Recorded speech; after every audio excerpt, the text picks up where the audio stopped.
গুৱাহাটীত কি কৰিছে বনাইছে না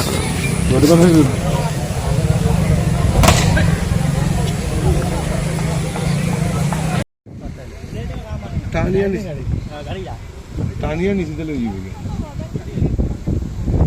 বোৱালি ছোৱালী নাম কৰিব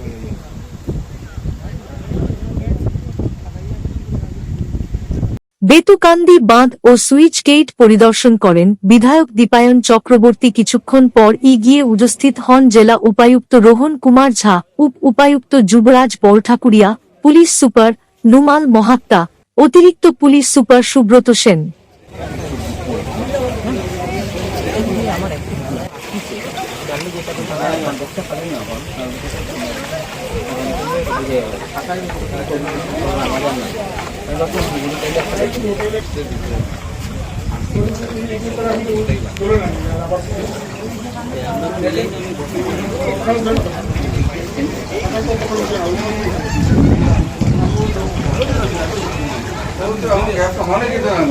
আজি 3টা বজাত আমাৰ অন্নপূৰ্ণা ঘাটত ডেঞ্জাৰ লেভেল ক্ৰছ কৰি গৈছে বৰাকখন। এভৰি আৱাৰ মোৰ দেন 20 সেণ্টিমিটাৰ বাঢ়ি আছে। চিন্তাৰ বিষয় হয় না নাই? চাওক মানে যিমান সোনকালে মানে পানীৰ লেভেলটো বাঢ়ি আছে এইটোতো চিন্তাৰ বিষয়।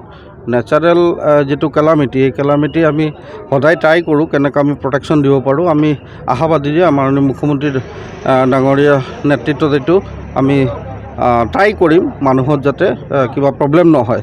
আমি আমাৰ এডমিনিষ্ট্ৰেশ্যনৰ পৰা হেল্পলাইন চেণ্টাৰ খুলিছোঁ। আমি আজি আহিলোঁ, আমি এতিয়া মিটিং কৰি আমিও পাৰ্টিৰ ফালৰ পৰা এটা হেল্পলাইন নাম্বাৰ দিম পাব্লিকত।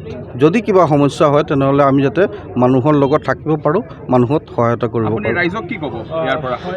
মই এইটো কৈ আছোঁ যে আপোনালোকে বেথুকান্দি ডাইক আৰু বেলেগ বেলেগ ডাইকত আপোনালোকে আহিব নালাগে, আপোনালোকে ঘৰত থাকক। আমি এডমিনিষ্ট্ৰেশ্যনৰ ফালৰ পৰা যিমানখিনি সহায়তা কৰিব লাগে আমি এইটো সহায়তা কাৰণে আগবঢ়াম। আৰু চিন্তা কৰিব নালাগে, নেচাৰেল কেলামিটি যিটো হৈছে এইটো অলপ ফেচ কৰিব লাগিব। মই আশাবাদী যে মানে 2-3 দিনৰ পিছত যে আমাৰ পানীৰ লেভেলটো কমিব।